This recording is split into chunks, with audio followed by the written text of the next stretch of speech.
Welcome everybody to SEO Office Hours. My name is Michael Chidzey. I'm an SEO here at Good Signals. And part of what we do along with special guests are these office hours sessions where people can jump in and ask their questions around their website and web search. By the way, nobody here is in the hot seat and we might not know all the answers, but multiple heads thinking about a problem should help. We have a bunch of questions submitted already, as you can see.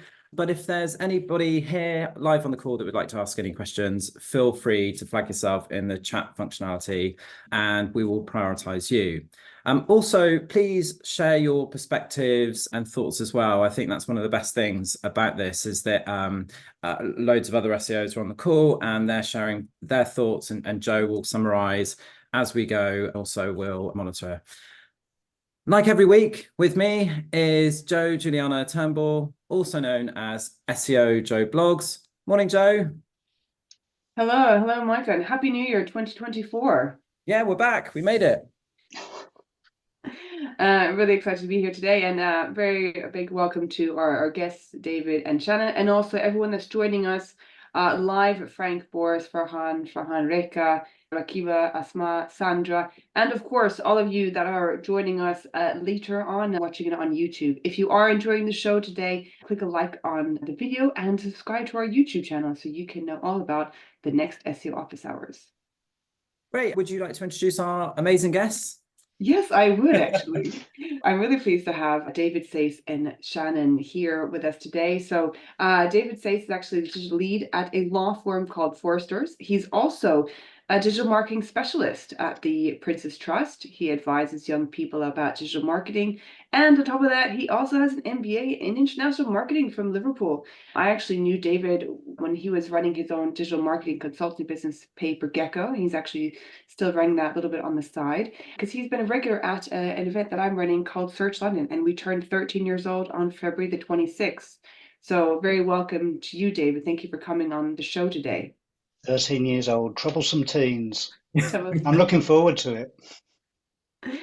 And a very big welcome to Shannon McGuirk, who is joining us today on the show. I've been fortunate to see Shannon speak at numerous events, including Women in Tech SEO. She started her career in traditional PR in 2014 and now heads up a team of 12 creative people at Era in Milton Keynes. And she works at Era as client services and delivery director. Not only that, but she actually organizes quarterly breakfasts for senior female leaders in marketing. The next one's going to be in March 2024. And you'll also be, Shannon, at MK Go in the summer. So MK Go is, you can feel free to add more information at your conference that you guys organize.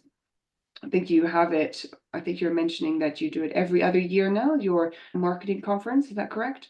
Yeah, absolutely. So thanks for the lovely intro, Joe. I don't know who this person is that you've just described. It definitely isn't me.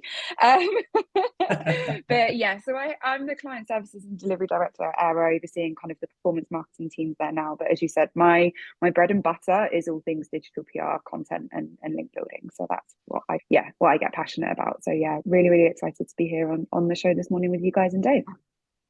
And Shannon, I think I could be wrong, but you guys won quite a big award at the UK Search Awards. What was that? Yeah, how did we win that? We won the best UK large SEO agency. I always forget there's a small and a large.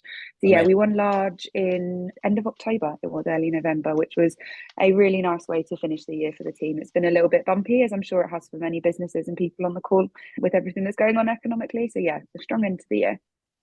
Great. Congratulations for that. That's very well done. Cool. Right. Should we crack on? First question. Let's do it. Yes. As I said, if anybody wants to submit any questions, feel free to in the chat or share your perspectives as well. Okay. First question. Can Google figure out that my page is about pizza in New York and rank me for pizza in New York if I never use the word pizza on my page? This includes no internal links mentioning pizza, no backlinks or schema markups. Oh, who fancies tackling this one first? Nobody? Go on, then. Go for it, David. Yeah, we see similar instances quite often. The semantic side of keywords can lead to being found for pizza when you're talking about a doughy Italian dish with cheese and tomato on top. Google will get an idea of what it's about. It's not ideal. But yeah, I think especially probably the last 5, 6, 7 years, Google is very smart at understanding what a website is about. In fact, a lot of the clients I look at, you look at what keywords they do get ranking for, and it's incredible what strange things you find within there. Brilliant. Shannon, would you like to add anything? Yeah, I was just going to agree with Dave and just say that Google year on year, month on month, day on day is getting more and more intelligent with its algorithms. The one thing that I'll draw it back to, though, is that we are noticing that Google is becoming more and more people first and search first, right? So it wants everything to be genuine, authentic, credible. It is going to be more beneficial for you to ensure that those keywords are in your pages in the right way so that they're not spammy and stuff like that. But given that it's all about search intent and that we are supposed to be helping searchers on their journey to find what they need, whilst Google is very clever and it will join the pieces of the puzzle and the dots together, it is also important to have some of the basic foundations, I think, in place. So talk about pizza if you're selling pizza is usually a good idea. Yeah. Joe, do you have anything to add? I was just going to say, if you are selling a product, I would want to actually, just from a user perspective, put the term that you want to be selling for. I find that sometimes, not necessarily in this example, but when you're so close to a product, it's amazing how many people don't actually say the product, what it is, or its service on the website because they're so close to it. It would be advisable to just get some feedback from family and friends that maybe not industry and just say, what do you think of this page outside of SEO Pacific? Yeah, Actually, that's just really a good point. Something I've noticed with especially professional services firms, how that initial look at a home page, that first screen, and then asking somebody, what do you think this firm does? Often people have absolutely no clue. yeah. To be honest, when we got this question, I read it. I just don't really understand it. So if you sell pizza, why wouldn't you use the term pizza? Particularly if you've got a menu on the site, maybe it's a PDF, I'm not sure. But even then, that can still be read. So that is pizza. I get not including the phrase pizza in New York everywhere as sort of a set phrase, but obviously if it would be handy if you're looking at ordering pizza to know where in New York they deliver to. And also, I think this is like a test, this question. It's more of a maybe pizza in New York means something else and they work in a different industry. But yeah, when I got this, I couldn't work out why you wouldn't include the term at least pizza and have an address on your site where you are and where you serve. Anyway. I think you should be proud of it, especially when there's like this rivalry apparently between Chicago pizza and New York pizza. Yeah. Should probably claim that you are a New York pizza company. By the way, if you hear a noise, it's me doing this look. That's to say we're done. Cool. Next one. Let's go with this one. Okay, how do I prevent keyword cannibalization on a website with lots of content? And so for anyone on the call that doesn't know what keyword cannibalization is, it's just basically where you've got pages competing for the same terms. Who would like to start? Joe, how about you this time? Okay, so first of all, for cannibalization, because it's good that you explained it. I think that sometimes people get confused about it. What I would do actually is optimize the tools that you do have. For example, Google Search Console. Go in and put the term that you want to be known for, and then look in Google Search Console, take a broad range, maybe 6 or 3 months period, and see what other pages are driving impressions and clicks and where are those ranking. And then you can see, okay, these are the pages that are competing against each other. How can I differentiate it? So first of all, I'd look at your actual keywords that you want to be known for. And then second of all, if you're thinking that there's 2 other pages that are similar, you could also do the same with those pages. Put that in Google Search Console, see what terms they're ranking for, the impressions and the clicks versus another page. Great, perfect. Shannon, do you have anything to add to that? Yeah, so just to build on that, depending on what comes out in the wash after you've done that initial kind of mini audit, if you like, make friends with a canonical tag and know how to use them. A canonical tag will help. It's basically a signal to Google that will say, hey, I want you to rank this page over this one here, even though the two are very similar.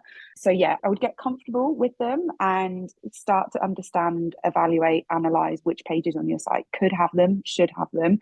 And if you don't know, there's some really good blog articles on the likes of Moz that you can read to increase your confidence in using them and stuff like that too. So I am by no means a specialist at technical or on-page SEO, but that's where I would start if I was you guys. Yeah. David?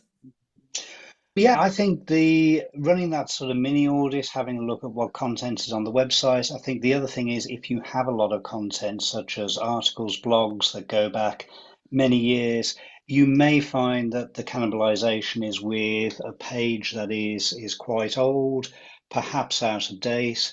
So the other option there is looking at those pages and maybe 301 redirecting, merging them together, taking the strongest page. That can also help as well. It's a good thing to do just to keep everything neat and tidy. Yeah. And oh, sorry, go for it. So no, I was just going to say, I've got a couple of questions in the chat. So carry on, Mike, and then I'll leave a couple of some time for that. I was just going to say, I think also with this stuff, you can overdo it a little bit and go the other side where you have people creating pages on their website that are so specific they don't need them. For example, we take our pizza example. You can have pizza in Whitechapel, pizza in Bethnal Green, pizza in Aldgate, and so on. And you don't need individual pages for those because it's the same pizza from the same shop and so on. So I think I see that quite a lot, particularly with e-commerce websites where, for instance, they have the same product, that there isn't anything different about the product apart from, say, a different color. And so therefore they create 5 or 6 pages instead of just having different photos or changing it dynamically. That's what I would say is what Joe was saying about going into your search console is good to sort of look at what you're ranking for. And I would always say a stronger, better page over tons and tons of really thin and pointless pages. And then also using that, if you do go down that route, use that rel canonical tag as well, because otherwise you do end up with this situation. Sorry, Joe, go for it about. No, so you actually answered a couple of questions. We have 4. So actually one of them is please explain cannibalization with regards to, I think it with regards to e-com stores. So I think you mentioned that. So the fact that you have many different sizes, many different colors, and you all have different pages, you should probably in that instance use the rel equals canonical tag. In terms of what are the best tools for finding keyword cannibalization, I really recommend Google Search Console. I think that's helped me quite a lot. Of course, if you have paid tools, SEMrush is very good as well because you can put in your URL and you can see where that's ranking. If you know the terms, if you think it's ranking for the wrong terms, then obviously you can immediately see that. But I think Google Search Console is quite good. But David and Shannon, do you know some other tools, or Michael, that you actually are using quite a lot for keyword cannibalization? I think the Search Console is the one that most of the technical SEO team at Aira use, and they live and breathe it just because it directly links to the client's website as well. So that is always our first port of call. Dave, I don't know about you. I totally agree with that. Yeah. I still think to this day, Search Console is highly underrated. It's free, it's available to everyone with a website and holds so much information. Mm-hmm. Also obviously there are rank tracking tools that you can use, and one thing I would say is if you notice that your URLs are changing for keywords, then that's usually a good indicator. And then the other thing I would say on this is something that I notice when I'm going into a website looking at it for the first time, often with e-commerce websites, they put tons of information on their product pages, but not on their category pages. But the issue with putting tons of information on your product pages is products often go in and out of stock, for example, and you add new products and all that stuff. And you tend to remove those pages or you change them in the structure or whatever versus category pages, which tend to always stay there. But they often you'll go on a website and the category pages have nothing on them. And so therefore, that's why Google tends to rank those product pages. So one thing we found works really well for us is investing quite a lot of time in those category pages and making sure they're the ones that deserve to rank for, your commercial terms, and just continuing to evolve them and build them up, as opposed to and potentially even using rel canonical and stuff on those product pages if they're really competing, but often you don't need to do that. But yeah, making sure it's those category pages or the key ones that you want to rank. That's good tips there. And also we just had another message from Chris about, yes, referring Google Search Console. Thank you for that. And also SEO's Power Suite, which is a page tool. Also, you're mentioning using keyword maps and sheets through Excel that you can check for duplicates. And you can use then these for cannibalization. So that's really good. And actually on this topic, we had another question about the opposite flip side. If you're using the keyword a lot, does it go against that site in terms of the algorithm? So this person is a florist and uses the term flowers in most images and descriptions. Is that negatively affecting this person's site? David, would you feel comfortable to answer this question? Is the image of a flower? I don't totally agree with the keyword density that we used to talk about a whole lot. As I say, I think Google is a lot smarter with understanding that. When it comes to images, and especially the alt tag, first off, I think that's more of an accessibility issue. And if that image is of a bouquet of flowers, a certain type of flower, yes, it should be within there. I think it's when you have bodies of text that try and cram it in 120 times, like we used to do many years ago. And it used to work, but it doesn't anymore. It's important that whatever you're putting on the website is readable by a human and of good quality. Thank you. And I just on this topic, just about keywords, we have another question really. If the keyword difficulty of a keyword is high, according to Moz, for example, and when I analyze this, I find that only generic high GA websites are ranking on the top 10 positions and their websites are very old and have lots of pages.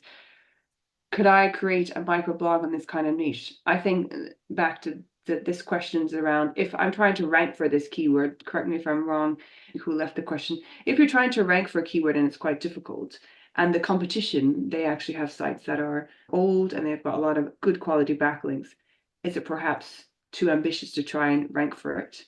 I don't know, Shannon, if you wanted to answer that question, or David, or both of you. Yeah, possibly. I think that's quite a good question because it brings together the digital PR link building side of it and also Dave's background as well. So it's quite difficult. Apologies if you can hear my dog in the background, by the way, guys. I've got a bulldog and he snores. So if you can hear him while I'm speaking, that's it.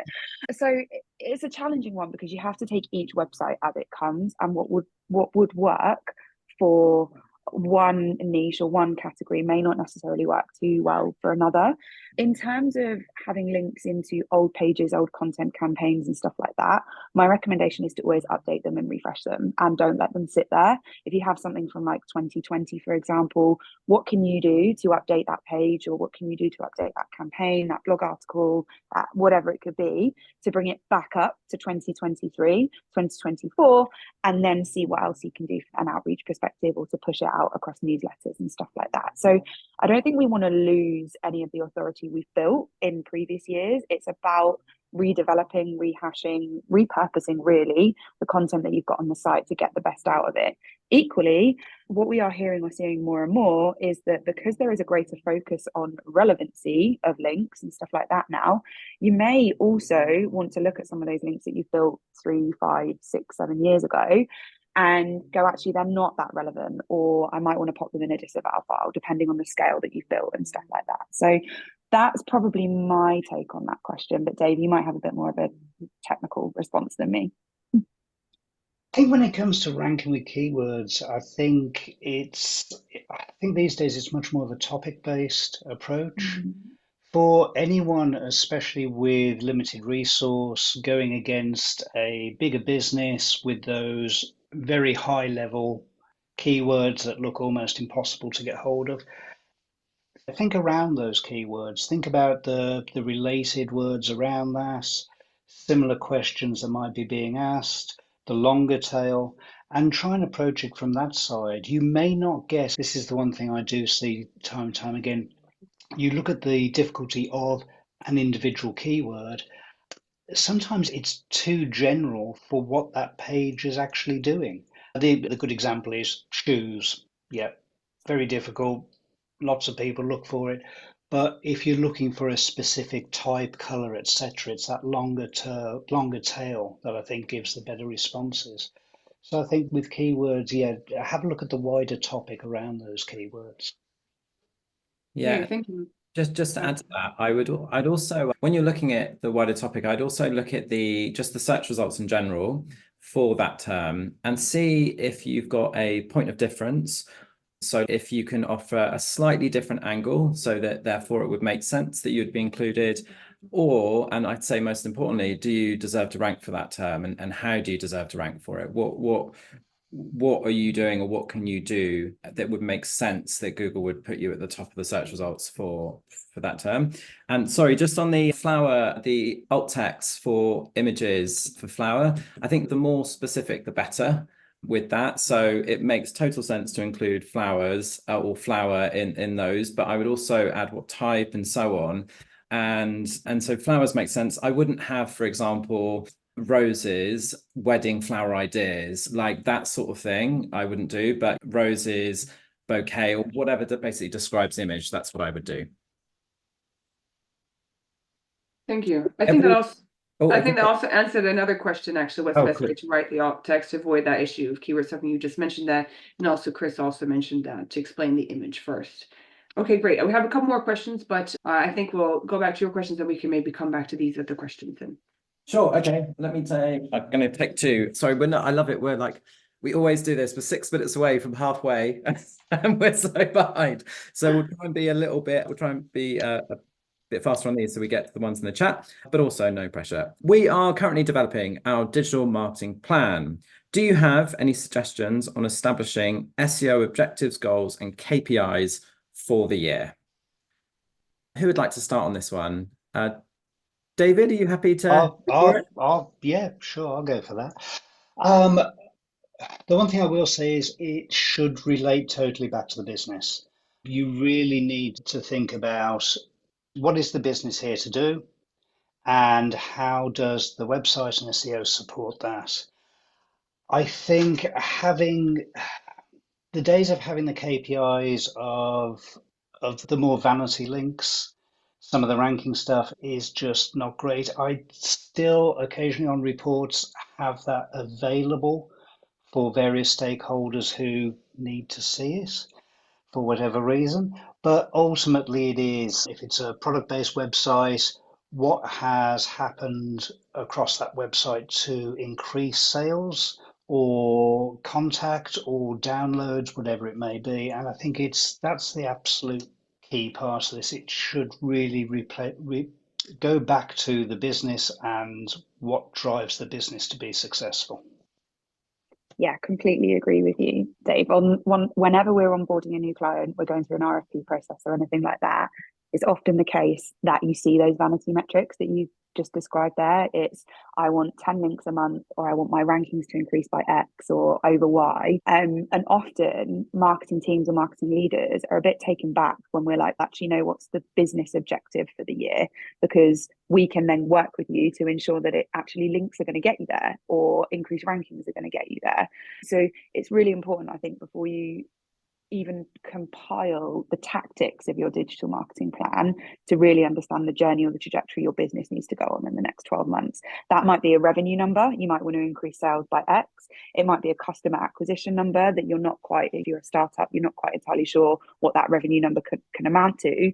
But that big business goal then has to feed down into the other channels or tactics, because what can happen if you don't do that, and again, I'm sure Paddy won't mind me saying this, we've been in the position where we haven't asked those questions up front, but you get 6 months into the work and then you get a CMO or a CEO look at the work you're doing, and it's, what's the impact here? What has my 10K a month actually done? And we can't communicate back, we've built you 50 links, or we've increased your rankings by 3 positions, or you're now on page 2 for this term and it was on this page. So where possible, try and get that, really dig into that business growth metric. And if you are the business leader or the business founder, to try and work that out, take a step back, and it could be customer acquisition, it could be a conversion rate, it could be revenue, but start at the top of the funnel and then work your way down from there. We use the term lead and lag measures as well when we're working with clients. So, for example, your lead measures could be a link, as Dave, you were saying. It could be that we don't put a numerical number to the links that we want to secure, but actually we're trying to discuss relevancy. It could be rankings. And then your lag measures are going to be your conversions and your revenue. So on the report, it sounds very similar to you, Dave. Like for some points of contact, we'll have our lead and our lag measures, but for others, we'll just go reporting at a much, much broader scale around revenue and customer acquisition, because it's also a risk that if you focus too much on the upfront lead measures, you won't see the full execution of your strategy that you've put forward at the start of the conversation, because you'll go off piste. It's the classic thing, isn't it? This isn't working, we need to change. Actually, a month of a new SEO strategy, you need 6 months in SEO to really see it bed in. Yeah, I fully agree. Business metrics all the way where you can. Yeah, it also works the other way as well, that I've had potential new clients come to us and they want to grow their organic traffic, and that's the thing, and that kind of makes sense. We do SEO and so on, but then when you dig into the business, I'm thinking of one in particular that they offer training in London, that is their business, but their blog used to generate tons and tons of traffic for really random tips that anybody over the world could access and so on, but they don't do online courses. They just do them face to face in London. And so I had to challenge quite a lot this particular client around what are we doing here? Are we growing a media business, or are we trying to generate revenue? Because I can do what you were doing over here and continue to grow that, but it doesn't mean you're going to sell any more training. And that's one of those things that once you start getting excited about certain things, whether it's views on YouTube, whether it's social media shares, whether it's organic traffic for some really random posts. So totally agree on it needs to be about the business. But one of the things that we also do is we try and measure the inputs, because obviously the outputs are something you can't really control. You can do whatever you can to try and hit those targets and so on. But the one thing you can control is what you're actually doing. And we find that the more consistent we are with things, for example, if it's about evolving web pages, if it's about running campaigns, if it's about creating really good content and so on, we try and actually say that every month we're going to do X. And we also track that stuff just to make sure each month we're doing stuff, and we're almost taking a more habit approach, that we're getting clients and so on into good habits, as opposed to just looking at those metrics. And then the other thing is, if you are going to go down the route of keywords and organic traffic and so on, this is where your rank trackers or Google Search Console really helps, because we tend to group terms by things like commercial intent, so very high, medium, low, and very low. And so obviously, taking that pizza example again, pizza in New York or pizza in Manhattan would be one of their very high or high commercial terms, whereas pizza toppings might just be a low term, and that's not going to generate any business. So that's something that we find, and what we're trying to do is improve the overall visibility of those very high commercial terms. What about you, Joe? Anything to add?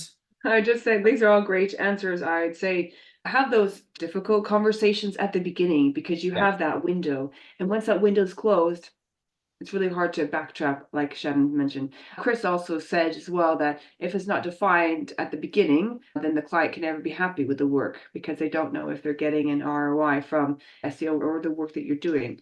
So I think that's quite important. And just tying in with this one, we have a question about, do you use Chat GPT or AI tools for content creation? And if you do you disclose this to the clients that certain content was written by AI? So I would say, if you are using AI, that you should disclose that at the beginning when you're kicking off. But happy to hear from the rest of the panel.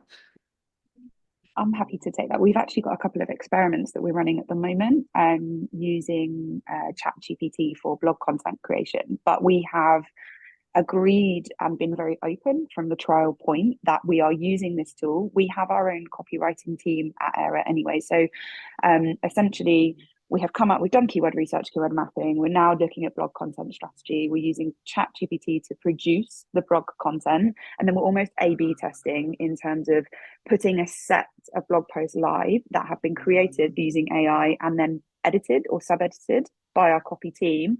We're monitoring that, but we are also having another set of blog articles written by the copy team. Yes, we can't have them on the same topics entirely, but they're around topic clusters, if you like.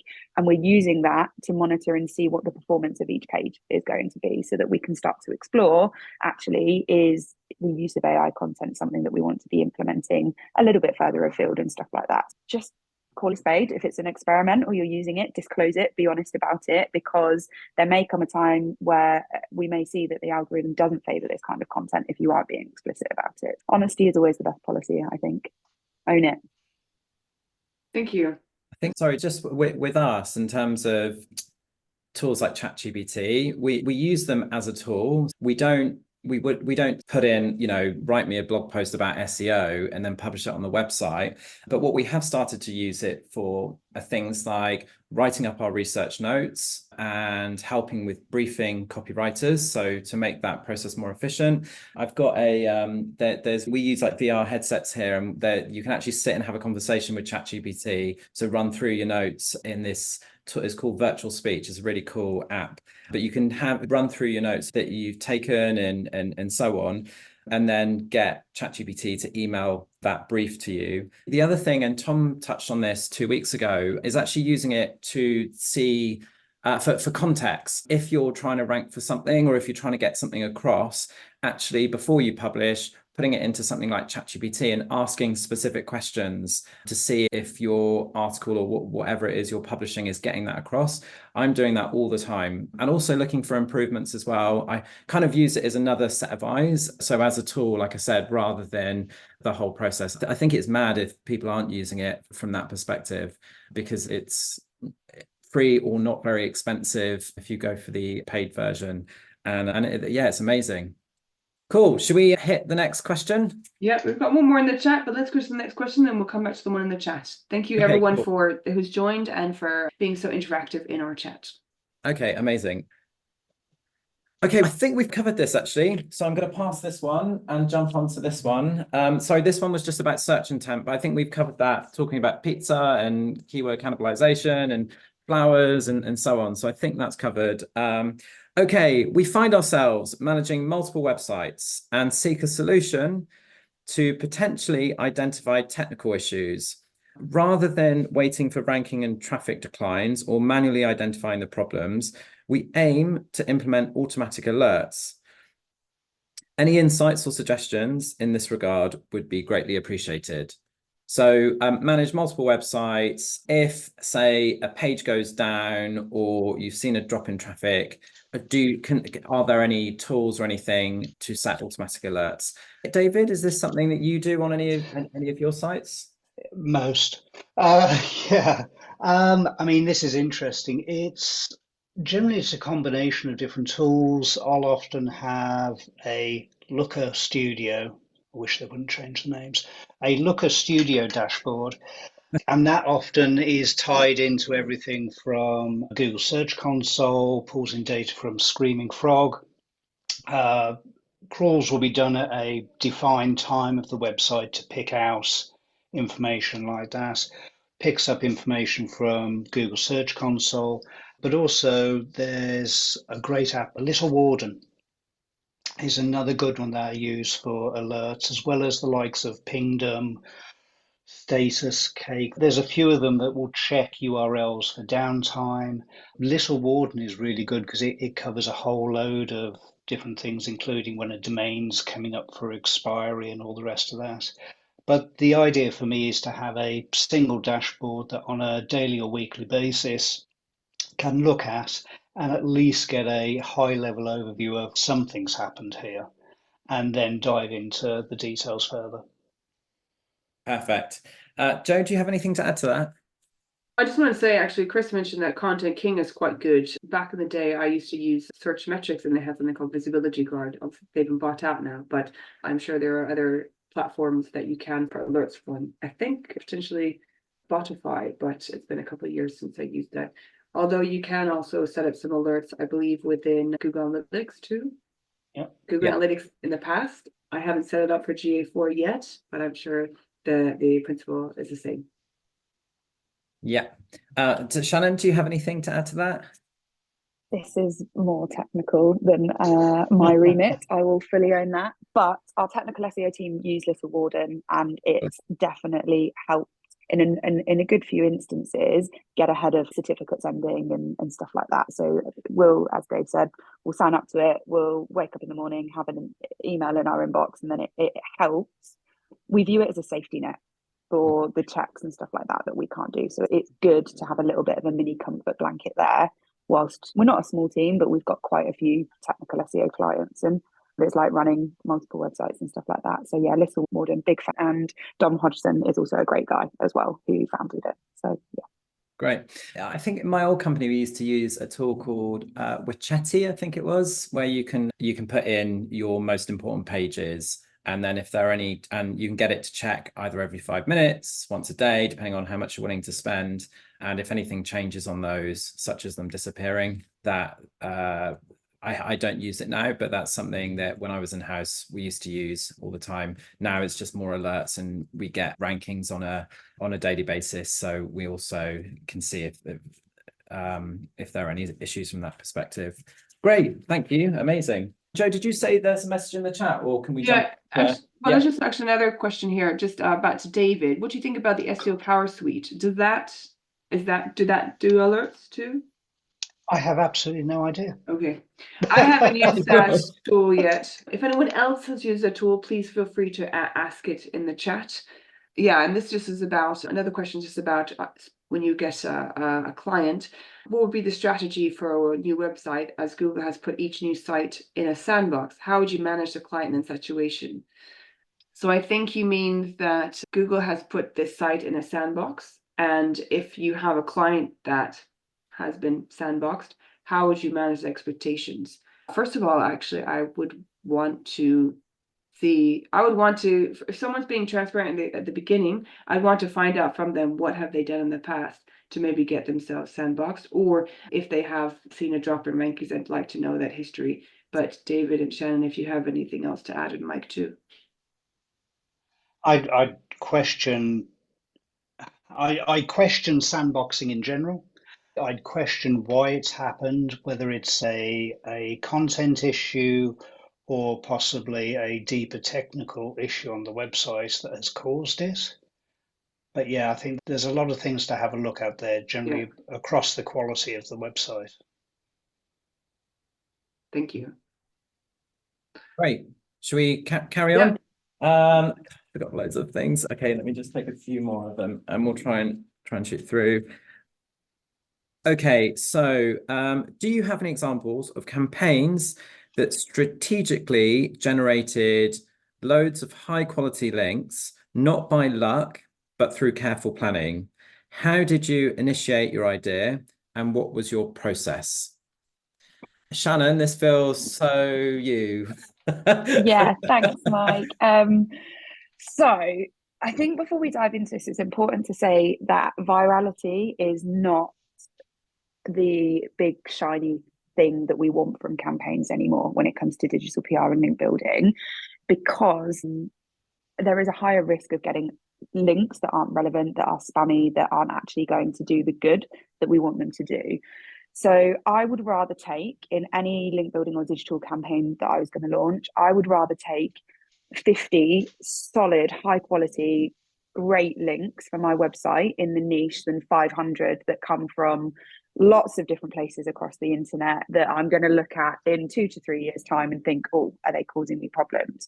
So when you're coming up with campaigns, like I have to be honest, there is no silver bullet, because I think we've probably launched thousands at Era across the years, and all we can take is learnings of what works well and what we can then develop in different niches for different clients and stuff like that.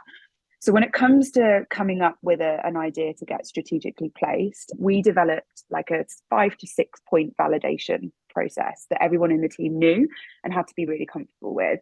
Some of it, as I walk through it in just a second, you'll probably think, oh, that comes from like the traditional PR world. And that's, as Mike explained, that was my background. So Before I was focused on links, we knew how to tell stories, and it's stories that get those high quality relevant links, right? Because you're engaging with that end user, that end audience. You're not thinking about the link first, you're thinking about the emotional engagement or attachment that is going to come through this content. So the 5-point process that we used for many a year really came down to some hard and fast questions. So what's the one thing this idea shows? And that I would push the team really hard to get that back to me in 20 words. So this campaign is going to illustrate X over Y, and that might be the outcome. What's it going to look like? So usually with digital PR and link building, obviously you need that asset to get that link back to on the site. But is it going to be a blog post? Is it going to be an editorial piece? Is it going to be an interview? Is it going to be a video? Is it going to be data visualization? Really important that visual helps you stand out amongst your competitors in competitive niches as well. We did a big report a good few years ago now, where we looked at the most popular formats for link building and campaigns that would go off and get those hundreds of links. There was a time where, for example, maps were really popular, especially if you were working with travel clients and stuff like that. The other thing were like kind of indexes. There was a real big trend around having multiple different data points, and again having the stacked index charts and stuff like that. You can find all of these pieces on Aira's website, by the way, in terms of the data analysis. Then target publishers and who you're going to take this campaign out to is really important. Again, really something to focus on here is that, yes, it's really nice to be in the national newspapers, but actually, is that right for your brand? And would Google look at that and think, yeah, my lawnmower website should be on first page of the Telegraph? Maybe not. Maybe they should be on homesandgardens.co.uk, and there's a little bit more synergy there. So looking at the target publishers, again, you can look at things like backlink audits and stuff like that to be able to identify some of the gaps between you and your competitors as well. Resonancy. So what leads us to believe that this idea is actually going to create that emotional connection as well, because that's what will get it covered. When you're pitching to webmasters, editors and stuff like that, unfortunately, and it's hard when we say this to clients sometimes, they don't really care that much about your brand. They care about what their audience is going to read. They care about what's going to increase their own KPIs, which is usually time on page, for example, and stuff like that. Like journalists they're being set targets around that now.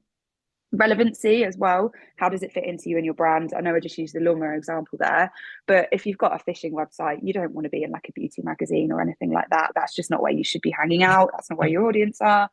And then the final one that I'd always push the team to create or think about as well is an example headline. And actually, if you're going to be on Homes and Gardens or you're going to be on engineering.co.uk, what's that headline going to be? What's that attention-seeking thing that it is going to get the journalist audience to read your article? If you answer all of those questions, they were like that was like the recipe for success for us. And if you can answer them credibly, you can answer them genuinely, authentically, bring everything back to the brand. Obviously, when you're doing your copy creation and stuff like that, you need to seed into keywords. You need to have internal linking for these campaigns so that you don't just have campaigns bolted onto the end of the site. But those hard questions, if you can't answer them, put the idea down, put the idea in the bin, don't spend time on it, and be quite brutal about it as well, so that you'll quite quickly see ideas that are going to fly because you can answer them really easily. But if you spend an afternoon trying to do this for a link building campaign or a digital PR campaign and you can't, just pop it down, put it in the bin, let it go, in the great words of Elsa and Frozen. David, is link building, is that a part of your strategy or any of the clients? It's one area I try to avoid. It's really difficult. I have done it in the past many years ago, and I think everything Sharon said, I think quality is absolutely vital. I think I've seen examples where people have had great success using data sets from the likes of TfL to tell an amazing story. I don't know if it was Hannah Smith or somebody that used to do some of that. I can't remember. But also, I think the big thing is if you are pitching out to bigger papers, journalists and the like, never underestimate how busy they are. If you can literally hand feed them something that they can go, this matches my audience and means I don't have to do too much work because I've got to get 12 other stories out today, that's probably a big bonus. Yeah, absolutely, Dave. I think the other point on that as well is that we've seen big rounds of redundancies in the big publishing houses as well, right? So Journalists used to maybe only have to write 5 to 8 articles a day, but as you say, they're writing so much more, they're having to cover so much more, and everything's spread a lot thinner. So make it easy, make it really easy for your email to stand out and for your articles to get written. I think the story itself, like that idea, is the most important thing. So I remember I used to work with Paddy years and years ago when I was in-house, Paddy's from Era, where Shannon works, and he always used to say to me when we were coming up with ideas, it would almost be, think of 6 journalists that care about this. I think he added, I think there was a swear word in there somewhere. Give us something about this. Give her, yeah. But yeah, so and so I think the only way you win with link building is by having a story that, like you said, really matters to their audience. But it has to be good, it has to be creative. And I think those ideas that's quite a hard thing to do when you're just looking at, I don't know, your website and your content and so on. You've almost got to get away from that and really think of some great ideas. The company I used to work for, it's easier to talk about them because they'll be fine with me talking about stuff, whereas clients might not be. But it was an events company, and we could just come up with the most crazy ideas and related to the business, and we then and they were all for sort of coverage and links mostly, and that was anything. So like I said, they're an events company, and so one thing that we did was teamed up with the Big Brother house when it was on before. And so when it wasn't being used for filming, we would use it as a venue for events exclusively. And so that's a really nice link building project because it was a product, so it made sense for them to link to our website. They did part of what they do corporate events. The headline is, imagine being locked in the Big Brother house with your boss for 24 hours. And it's something tangible. So we had photos of it. It's something that we could take journalists down to. And it was also something we could roll out every single time Big Brother came back on TV and so on. So it was like one of those stories. And that was purely a relationship built for link building, and also obviously we sold some of those as well. Shannon, do you have any examples of any, because the question was about examples, and David, there's any that I went on a tangent, didn't I? From talks that you've heard that you thought, oh, that's a really cool campaign, and any examples? Sorry, that's why I gave the example of the Big Brother house. So if you've got So there's probably quite a few that we've worked on across the years where we haven't focused on virality. We focus quite heavily on building good quality, relevant links. I'll chuck a couple links in the chat actually. So we used to work with, and I've deliberately picked this site because it's not the most exciting in the world. So RS Components are an engineering B2B. They're probably the biggest. I know them well. They're probably the biggest B2B like engineering site that you could think of, really. They're like, there's thousands of team members, and I remember going to their head office in the Midlands, and their office was huge, and I was like, how have I never heard of this company? It's massive, and it's over in America as well, their mother company as well. So we worked with them for a period of around 4 years. And this was the kind of campaign that we were working with them on towards the end of our partnership. It stopped around COVID, like many partnerships and stuff like that did. But we were focusing on building a content hub. And that was like via that discovery portal that you could see there that went into a Did You Know section. And all of our creative content campaigns were housed in this Did You Know exploratory section of the website. So they all had one home, filter and link equity back through. This is a campaign that I will probably always use as an example of a unique data set that was produced by the team, has multiple visualizations in it. It's a little bit old now, but you could refresh it. You could refresh it every single year, send it out across email, send it out across social and stuff like that too. But when it comes to the links, when this was launched, when it comes to the links that we were building, we were able to build them across a 3, 6, 9, 12-month period. Nice. And they were all very strategically placed and targeted. So we were able to go out to the engineering crowd. We were able to go out to the science and the educational sectors of the national press. We're able to go out to lots of website niches where RS products, people are using their products, where they're being seen and stuff like that. But then we started to get natural traction because the piece was ranking on its own. We started to get natural links built in. We got a couple from the World Economic Forum, and we were getting EDU sites very organically as well. So in terms of what kind of, I know again it's a little bit old, in terms of what good looks like and high quality looks like from a link building perspective, this is the kind of thing that I guess we're proud to put out into the internet, into the world on behalf of brands, because it's not irrelevant, and it's the kind of thing that RS should be talking about, should be owning, because they work a lot with schools, they gift a lot of their products to schools, they invest and stuff like that. Yeah, this will probably be the one for me in terms of something that Air has created. But I did find a second site actually, and Joe, Mike, this was one I mentioned yesterday. So this, I'll chuck it in the chat as well.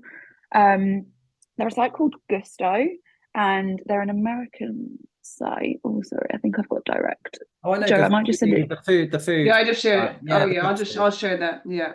Yeah, so in the UK, they're food, but in America, they are a B2B site. So I came across this with Paddy by complete accident. But again, if you look at their resource section of their site, it's all around providing business owners with payroll advice, HR advice, benefits advice, and stuff like that. So in the UK, it's complete. You need to disassociate yourself with Gusto, the subscription service, and look at these guys from a B2B perspective, because some of their natural links that you could see, some of their guides are ranking really well. I'm rambling now. See, I get very excited about digital PR and link building. Mike, you're saying we've got 5 minutes left, but this is the kind of smaller site that again you can look at and go, actually, this kind of knowledge hub or content hub is the direction of travel. Cool. Yeah, I'll be quiet. No, I just wanted to say that was great. And I just want to say, everyone, thank you also, if we don't run out of time, thank you everyone for joining us. If you want to be part of SEO Office Hours, please sign up to SEO Office Hours, or share that with your colleagues, and like the YouTube channel as well, and subscribe. Thank you. So I'm going to say this is the last question, and David, I'm going to point it at you if that's all right, because I think because you're in-house, I think you're probably the one that will get these emails. So I'm receiving emails from an agency suggesting a drop in our visibility. However, we're not seeing any notable changes. How can I verify the accuracy of their claims and know whether to trust their insights or not? Go for it. Yeah, I mean, I get so many of those over the years. Cynically, they just, as soon as I see an email like that, it starts to raise red flags. I'd want to know the specifics of it. It used to be a case of somebody coming in and saying, oh, you've dropped or you're not ranking for some almost irrelevant keyword that we'd never gone for, but was there in the page 8, 9 sort of thing. Again, I think having a look at something like Google Search Console would probably be my first port of call. It's accessible to everyone. It's easy to view. You know, if they're flagging this up with you, they should be able to say, here is the particular keyword that we've discovered. Run that through Search Console and see what has happened with that. I think that would be the initial view of it. But as I say, those sort of emails I'm very cautious with. Yeah, it's usually some sort of sales technique, isn't it? And I think, like you were saying earlier about the objectives, it's about the business as well. So if you've noticed a knock in revenue, but yeah, just referring back to what you were saying earlier. I think as well, keywords have been the terminology that we've used for the last 25 many years, far too long. It is, and it should always have been much more topic based. So while we used to be able to say, here's keyword X, this is what it's doing, we used to be able to say without any doubt, here's the page it's going into and all the rest of it. I think there's so much change and personalization happening now. If I do a search, I'm sitting here, I'm on a Mac, I'm in Chichester, I'm in the UK, I'm logged into Google on the browser. My web search results may differ from somebody on a mobile phone in Nottingham. So yeah, it's also, I'd be very wary with saying I'm number one for this keyword. Brilliant. Thank you so much. Thank you, everybody. We've hit the hour, so I think we should stop. Otherwise, we can go on for like 5. Thank you so much, everybody, for attending, and to Shannon, David, and of course, Joe. If you would like to submit questions for future sessions, just jump on our website, or you can direct message me directly on LinkedIn, or direct message Joe as well. Feel free to do that, and we'll collate them for next week. But thank you so much. Have a lovely weekend. Yeah, thank you everyone for joining. Thank you very much. Cheers. Thank you. See you later. Bye. See you next week.